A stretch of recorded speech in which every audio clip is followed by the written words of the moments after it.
Brent Geppert here with Educational Insights, and today we're going to make a homemade hummingbird feeder. For this activity, you will need a bottle. You will also need a little container. You will need a knife, be careful, and you will need a nail.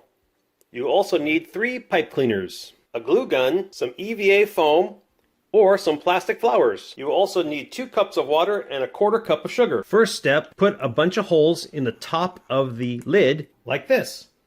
Next, we're going to make a hole in the lid, put the bottle through the lid, and we're going to seal up this edge with the glue. That should do it. Now we're going to make the hanging harness. Take 2 pipe cleaners, like this. Take the 3rd pipe cleaner, and make a little loop for the top. Twist these tight. Twist these tight. There, that should do it. Poke a bunch of holes. Make sure the holes are nice and clean so the little beaks can get inside and get the nectar. Next, let's make a little flower to decorate the feeder.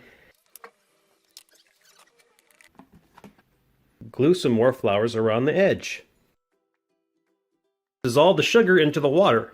Stir until it's all dissolved and the water is clear. Pour the mixture into the bottle. Screw the lid back on. Snap the bottom container onto the lid and then flip it upside down. You might want to do this outside. It might get messy. Flip it upside down and the bottom will fill up with nectar. Hang it up and wait for some hummingbirds. Thanks for watching. Oh my gosh, it's a hummingbird.